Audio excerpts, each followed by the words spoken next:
बटग्राम में पाक फौज के रेस्क्यू ऑपरेशन का पहला राउंड मुकम्मल हो गया। एयरफोर्स हेलीकॉप्टर से कमांडोज ने मुतासरीन को पानी, खुराक और दिल की धड़कन नॉर्मल रखने वाली अद्वियात बहम पहुंचा दी। 22 अगस्त 2023 बटग्राम में पाक फौज के रेस्क्यू ऑपरेशन का पहला राउंड मुकम्मल हो गया। बटग्राम हज़ारा में पाक फौज के कमांडोज की जानिब से चेयरलिफ्ट में फंसे अफराद को निकालने का ऑपरेशन जारी है।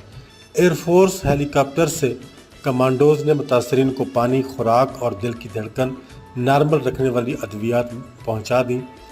दूसरे राउंड में रेस्क्यू ऑपरेशन शुरू किया जाएगा। बटग्राम रेस्क्यू ऑपरेशन में पाक फौज के SSG ट्रूप्स के साथ पाक आर्मी एविएशन और पाकिस्तान एयरफोर्स के हेलीकॉप्टर भी हिस्सा ले रहे हैं। बताया गया है कि पाक फौज का हेलीकॉप्टर जैसे ही लिफ्ट के करीब पहुंचा तो डोली ने हिलना शुरू कर दिया। चेयरलिफ्ट के गैर मुतवाज़न होने का खदशा भी है। चेयरलिफ्ट में फंसे अफराद को रेस्क्यू करने के लिए दीगर ऑप्शंस पर भी गौर किया जा रहा है।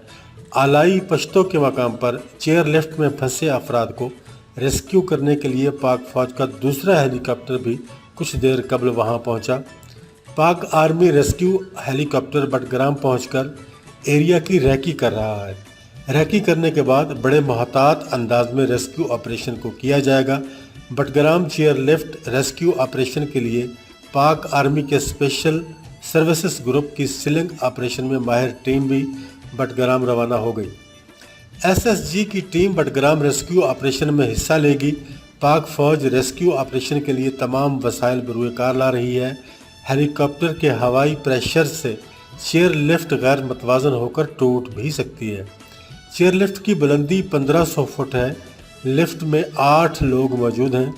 लिफ्ट में फंसने वालों में इबरार अब्दुल गनी, इरफान, उमर अजीज़, गुलफराज हाकिमदाद, उसामा शरीफ, रिजवान अब्दुल कय्यूम, अताउल्ला, नियाज़ मोहम्मद और शेर नवाज़ शामिल हैं। लिफ्ट में मौजूद शख्स गुलफराज के मुताबिक चेयरलिफ्ट के फंसने का वाक़या सुबह 7 बजे का है। हम मदद के मुंतज़र हैं। लिफ्ट में फंसे बच्चों की उम्रें 10 से 13 साल हैं। चेयरलिफ्ट की पहले एक रस्सी टूटी, फिर दूसरी रस्सी भी टूट गई। लिफ्ट में मौजूद शख्स के मुताबिक डोली में 2 बच्चे बेहोश भी हो चुके हैं, जिनमें से एक दिल का मरीज़ है जिसको अस्पताल ले जाया जा रहा था।